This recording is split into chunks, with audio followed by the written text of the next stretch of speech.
agreement मते area extension जागोन समाया गोविंदमोननि खोथाखौ दारायलाय आंजों समाया बिसोर महिलारी डांगरिया কৈছে যে প্ৰমোটৰ হাটাও কৰিব লাগে বিটিসি বাসাও কৰিব লাগে বুলি প্লাই মই কৈছো যে প্ৰমোটৰক আপনি টার্গেট নকৰিব বিএল সরকার বিজেপি সরকার गोरोन्थि मावबोनाय दैदेनगिरियानो जाबाय हाग्रामा महिलारी राकेश बिसिन जाम्बानि खोथाखौ आं दारायलाय राजेश बेफोर जाम्बा बुरबकनि बे बुरबकनि खोथाखौ आं दाराय हा देरहागोन बिटिआर तो जाथ'वाखै कारण एग्रीमेंट मते एरिया एक्सटेंशन जागोन बाउंडारि थि जागोन बिनि उनावसो बिटिआर नामा जागोन दा जितु जोंनि गेजेराव खौसेथिखौ लुबैयोया दिनै मैया दाख्लि आरोबाव मोनसे आलादा ग्रुप सोखावनानै दाहायलायबाय बे जोंनि थाखाय आरो देरसिन दुखुनांथाव बाथ्रा जाहैदों जेरै संकटसिम सदियासिम जेसेबां बर' रायजो राजाफोर दङ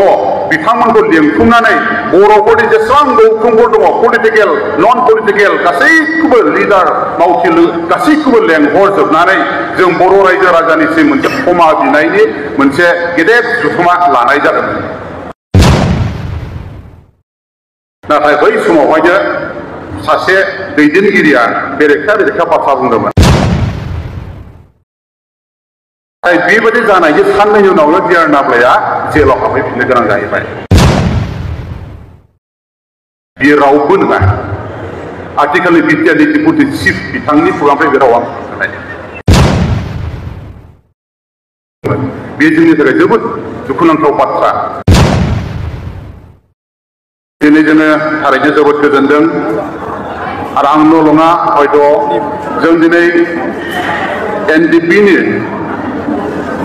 न'खरनि एखे फोलेरनि एनडिपि न'खरनिनो जों फोलेरसे जों मावथि लोगो नोंथांमोनजों लोगोसे जायफोर न'खर भिक्टिमाइज एबा जायफोर न'खरा गावनि फिसा गावनि फिसाय गावनि बिदा फंबाय गोमा जालांबाय बे न'खरनि गार्जेन हिसाबै लोगोसेहै ओनसोलनि रायजो राजा नोंथांमोन जों गासैबो आलासि बिथांमोनखौ बरायनायजों लोगोसे जों दिनै बिथांमोननिसिम गोसो गोरबोनि साबायखरखौ आरो आंबो बावहरफादों एनडिपिनि मावथि नोंथांमोननिसिम गोरबोनि अननायखौ आरो जासिहरबावबाय गोलाव जाबाय गोबाव जाबाय गोसोफ्रा बायग्लिबाय जोंहा दहाय आब' अनजालि मोनसे खोथा बुंदों एनडिपिआ डिसबेन्ड जादोंब्लाबो मोनसे एग्रिमेन्टआव फैदोंब्लाबो नाथाय जोंहा दिनै मावनो गोनां गोबां खामानि दं जोंनि खामानिया अकल रिहेबिलिटेसन एक्स ग्रेसिया केस उइथड्रल दिनै बेखौल' मावनांगौनि नङा बिनि अनगायै बर' माहारिनि राव हारिमु राजखान्थि मोनफ्रोमबो बिथिङावनो जोंहा फोसाबनायजों लोगोसे बेखौ जौगाखांहोलांनायाव जेराव जोङो बुहुमाव मोनसे गेरेमसा हारि दानानै गालांगोन होननानै एनडिपिनि थांखि बिथांखियाव लिरखाना दङ बे हिसाबै जोंहा गोबां जोंहा मावनो गोनां दङ नंगौ जों फैगौ समाव बिथांमोननिफ्राय आरो जों सुबुरुन लानानै जों दिनैहाय जों आरो मावलांनो जों जांगि खालामगोन जेखियानो जाया मानो मावथि लोगो नोंथांमोन इउनाइटेड फराम अफ एनडिपि बे इउनाइटेड सोदोबा एनडिपिनि थाखाय जोबोद मिनिंफुल बे इउनाइटेड सोदोबखौ दिनै बेखौ लानानै मोनसे आफादखौ दानाय जाबाय आफादा जोबखांनायनि उनावहाय नाथाय बेखौ दानाया जोबोद मिनिंफुल ओरैनो जेनेरेलि जों इउनाइटेड होनोब्ला सरासनस्रायै जों बेखौ बारा हयथ' जों सानहराबो जानो हागौ नाथाय एनडिपिनि बेलायावहाय इउनाइटेड सोदोबा जोबोद मिनिंफुल इउनाइटेड होननानै बुङोब्ला जों फारियै जों मिथियो टु जइन इनटु वान जइन जालायनानै जों मोनसे महर लाहैनाय नङा होमबा नंगौ थांनाय समाव जेब्ला एग्रिमेन्ट जादोंमोन बिनि सिगां एनडिपिआ मोनब्रै बाहागोआव गावस्रादोंमोन मा जाहोनाव गावस्रादों आं बेखौ बरनायनो थांला आं गुवारै बुंनो थांला नाथाय आफ्टार एग्रिमेन्ट आफ्टार सुक्ति खालामनायनि उनावहाय जों दिनैहाय मोनसे महराव जों फैनो हादों इउनाइटेडलि मोनब्रैबो हानजाया खौसे जानानै जों फैनो हादों बे जोंनि थाखाय जोबोद स्ट्रं बिराद स्ट्रं मोनसे फर्स बेयो नंगौ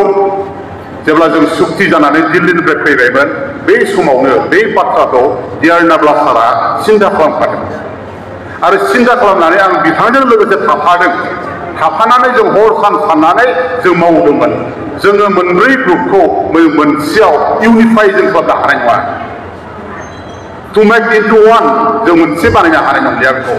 जों मोनब्रैयावनो दोननांगोन गतिके बेखौ जों इउनाइटेड जों माबोरै लाबोनो हागोन बे पलिसिफोरखौ लालायनानै गोबां सावरायनाय जादोंमोन आरो बेखौ लानानै मोनब्रैबो ग्रुपखौ लानानै जोङो खननै खनथामसो रायज्लायनाय जादोंमोन हयथ' जोंहा बिथांमोनाबो दंमोन रायज्लायै रायज्लायै जों मोनसे पर्यायाव फैनो हाबायमोन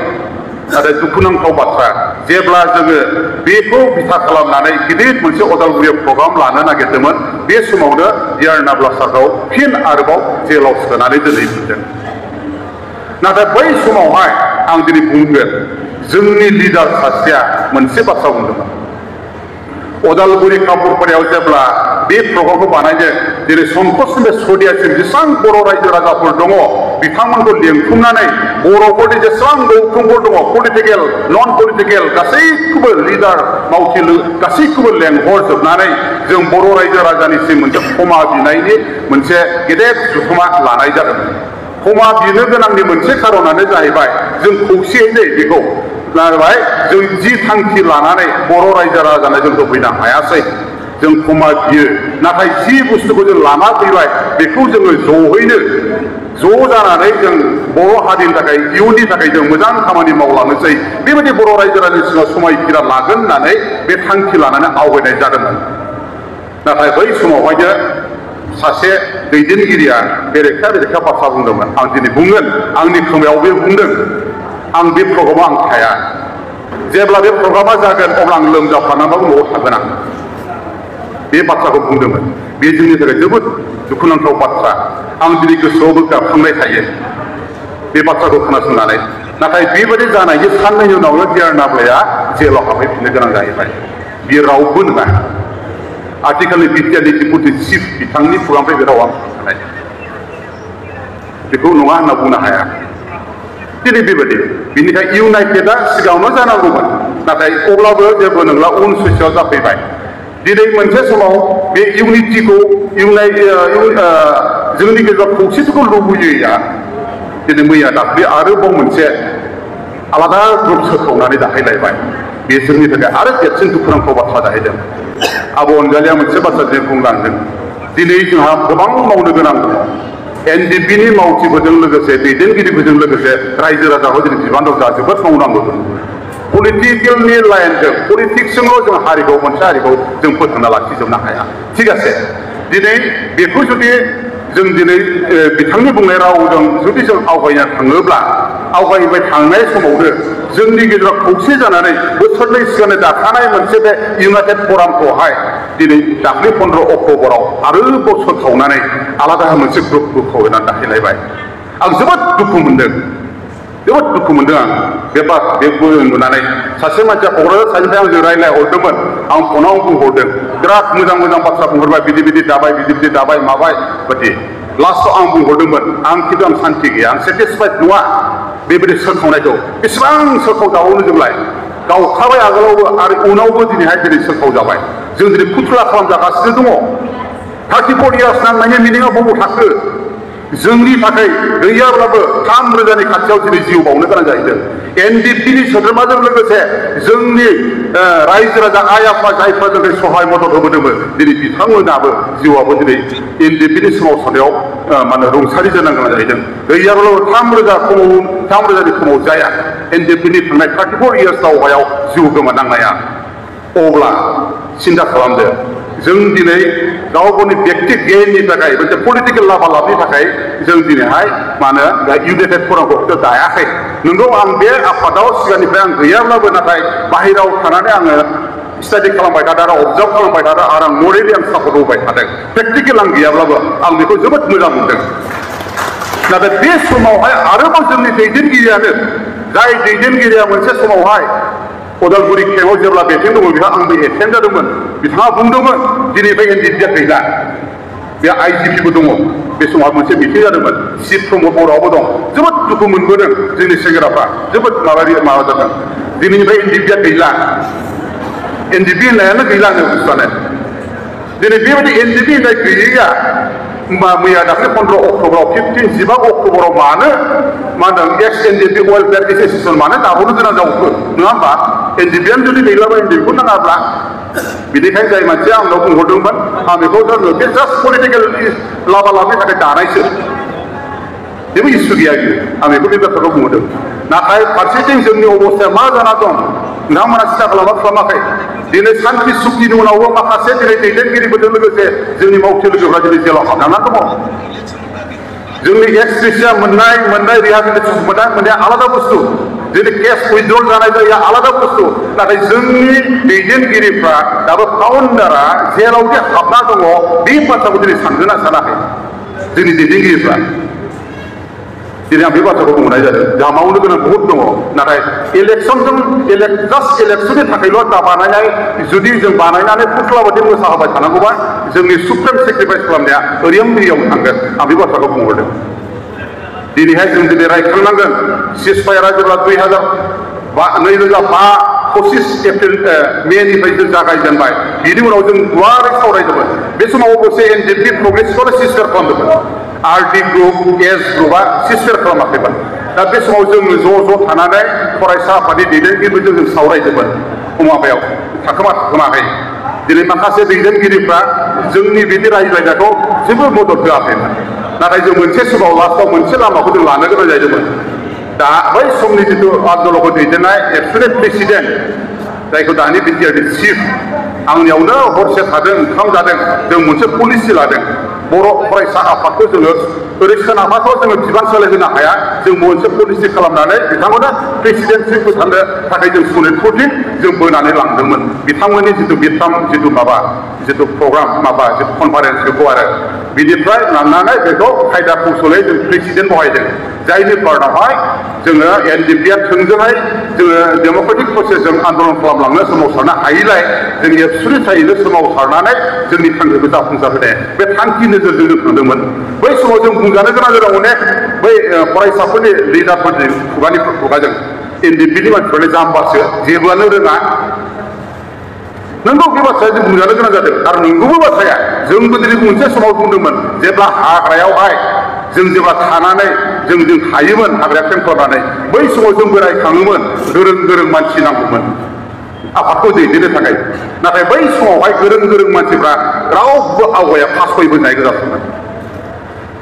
दानि डिपुटिसन गबिन्द बसुमतारी मोननि खुगानिफ्राय बुङोमोन जोंनो गोरों मानसि नाङा गोरों मानसिया हारि दिनै बेफोरबायदि लामाजों हारि सिबिनायखौ माब्लाबाबो एक्सेप्ट खालामनानै लानो हाया जों रोङैफ्रानो हारिनि थाखाय जों मावलांगोन दिनै बे बाथ्राखौ नाथाय आं डिआर नाब्ला सारनि खोथाखौ आं दाबो गोसोआव दङ जेब्ला जों सुक्ति खालामखानानै फैयो अब्ला बिथाङा बुंदोंमोन बै जिथु जोङो गेदेर मोनसे पाब्लिक प्रग्राम लानाय समावहाय बिथाङा बुंदोंमोन जोङो जि मावबोबाय जिखौ लानानै जों सुक्ति होबाय बेखिनिखौनो जोङो जाहाथे मोजां सालायलांनो थाखाय जोङो जिहेतु सुक्तिया एनडिपिजोंनो जानाय बे एनडिपिजोंनो पिस एग्रिमेन्ट जादों जिहेतु गतिके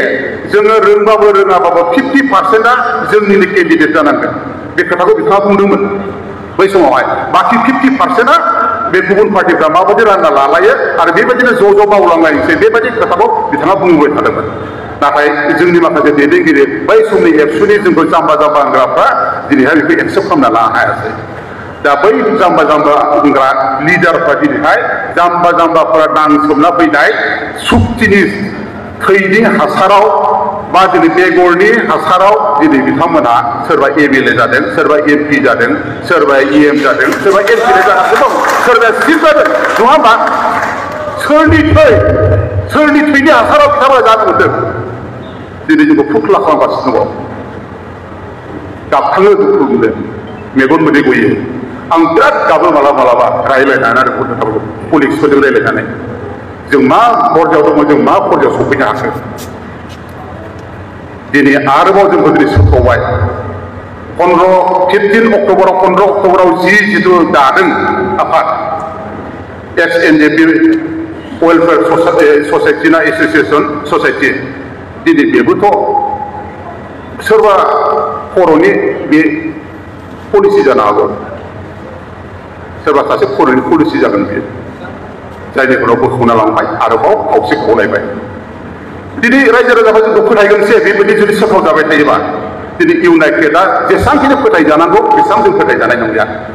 दिनै एक्स एनडिपि वेलफेयाराबो जेसेबां फोथायजागोन बेसेबां फोथायजानाय नंलिया गावसिनि गेजेरावनो गावसो फोथायलायनाय गैया हारिनि थाखाय सुप्रिम सेक्रिफाइस खालामनाया दिनै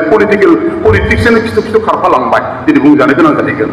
इलेक्सनावसो दिनैहाय बेस्थ' जाना थाबाय ঠিক আছে পলিটিক্যাল টেকিংखौ नांगौ जोंनो ना आं बुङा एनि पलिटिकल पार्टी सोरबा बिपिएफआनो जा सोरबा इउपिपिएलआनो जा बा सोरबा बिजेपिआनो जा कंग्रेसआनो जा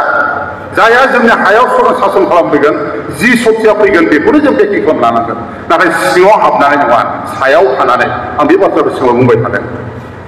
नाथाय जोंनि खावसे गोहोआ दिनै सिङाव हाबबाय सिङाव सोजानाय बायदि जाहैबाय बे जोंनि थाखाय जोबोद दुखुनांथाव आरो बेखौ सोरनिबा खर'जों मावजानानै जोंनि माखासे दैदेनगिरिफ्रानो दिनै मावगासिनो दङ दिनै जाम्बा मावथिफोरखौ लानानै दिनै आरो मोनसे फर्स खालामलायबाय आरो जों गेलेजाबावनोसैलाय बेनिखायनो आं खावलायदों लोगो नोंथांमोनखौ दिनैथ' बेहाय गासिबो जों एनडिएफबिनि कलिग्स लोगोफोरबो जोंनि दुखु खस्थ' मावबोनायखौ जों मिथिखायोसै जोंनि नांनायाव जेसेबां मानसि जायफोर जोहोलावफ्रा दिनै सेक्रिफाइस खालामलांबाय भिक्टिम जालांबाय भिक्टिमाइज जालांबाय दिनै बेखौबो जों मिथिखायोसै जों जि थांनानै दङ इउनाइटेडलि जों फाइट खालामनांगोन दहाय जा गाहाय आलासि बिथाङा मोनसे खोथा बुंदों इउनाइटेड जों उइ स्टेन्ड डिभाइडेड उइ फल खौसेब्ला जों थांना थागोन नाथाय गावस्राबा जों गोलैगोन गतिके लोरबां जायालासे गोसोखौ दाद लाखिनानै जाहाथे नोंथांमोनहा आलासि बिथांमोना जोंखौ जि एडभाइस होदों जि लामा दिन्थिदों बेफोरखौ लानानै जाहाथे जों ज' मावलांनायाव हारिनि थाखाय मावलांनायाव जाहाथे जेंना जेंसिखौ बोस्रांलांनायाव जों ज' आवगायलांनो हायो गोबां खावलायनाय थाबाय जोंहा मावनांगौ बेलेग दङ रायजो राजानि गेजेराव मिथिहोनांगौ अनेक बाथ्रा दं जों लानांगोन सावरायदों दैदेनगिरिफ्रा थिग जासे आं बेखौ मोजां मोनदों रायजोनि गेजेराव जों हाबनांसिगोन डिस्ट्रिक्टल'सो दानाय जादोंना रायजोनि गेजेराव प्रसार खालामना होनायनि सम फैबाय मानोना आरोबाव जोंनिखौ मा होनो सोखाव आरो रुल दिनै सासन खालामनाय बेबायदि माबाया आरो सोलिगासिनो दं इलेक्सना खाथिसै नालाय बायदिसिना पलिसि लालायगोन बायदिसिना लफायगोन 20 लाख होगोन 2 लाख 2 कौटि होगोन बायदिसिना खोथा बुंनाय नाथाय जों दिनै मा मोनखो थांनाय बोसोरफोराव एनडिएफबिआ मा मोनखो नङा होमबा सोरबा बुंनो हागोन नामा माबाफोर सुबिदा मोनदों होननाय नोंगौ मोनदों सोरबा सासे सानैया नाथाय मेक्सिमामा दिनै सुबिदाखौ मोनाखै दिनै जोंनि आलासि दैदेनगिरि बुंथिगिरिफ्रा बुंलांबाय थायो फिस सोरजों जादों फिसा एनडिएफबिनि जादों नाथाय आङो मोनसे बाथ्राखौ आं एगजाम्पल बुंनांगोन बिएलटिनि बेलायाव हाग्रामा बिथाङा जि सुक्ति खालामदोंमोन नाथाय गावनि कलिग्सखौ बिदि लेफेक्टेड खालामनाया पलिटिक्स खालामनायखौ आं नुवाखै आं दिनै बिपिएफनि हाग्रामा जाना खोथाखौ आं बुङाखै आं एगजाम्पलसो होदों आरो नाथाय जोंनि बेलायाव जोंनि दैदेनगिरिफ्रानो दिनै गावनि मानसिखौ सिनायनो रोङै जाफैबाय सुक्ति खालामग्रा पावार मोननाय लोगो लोगो एनडिएफबिखौलाय मानो नांबावगौ बेबायदि खोथा बुंफैबाय माबोरै बुंनो हाखो बेबायदि रावखौ बोरै बुंनो हाखो दिनै बिखौ नांगौयो बेफोरबायदि बुंनाय रावफ्रा जों बिदि बुंजानो नाङामोन दिनै नायनांगौमोन जोंनि भिक्टिमाइज न'खरजों लोगोसे जायफोरनाखि एनडिएफबिफोरनि मावथिफोर दङ बिथांमोनखौ नायनांगौमोन आं गेजेर गेजेर बुंदोंमोन भिक्टिमाइज न'खरफोरनो न' गंसे राननानै होना होननानै एसेब्लाबो गोजोनगोन सोरबा रान्दि जाना थाबाय सोरबाया न'खरफ्रा सिलिंखार जालांबाय दिनै हाजार न' फैदों बेफोरखौ रानना होगौबा रायजोफोरजों बिराद अनजागौमोन मोजां मोनजागौमोन फिनारिटिफोरखौ ग्रुप रानना हो जोंनि सेंग्राफोरनो अब्लाबो जथेस्थ' सहाय जागौमोन नाथाय रावखौबो सिनायलिया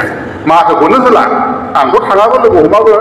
सोरबा जाय थांनानै बुंजादों प्रेक्टिकेल बिथांमोननि खुंथाय जों मिथियो आरो बेबायदि बेबहार खालामजायो होननानै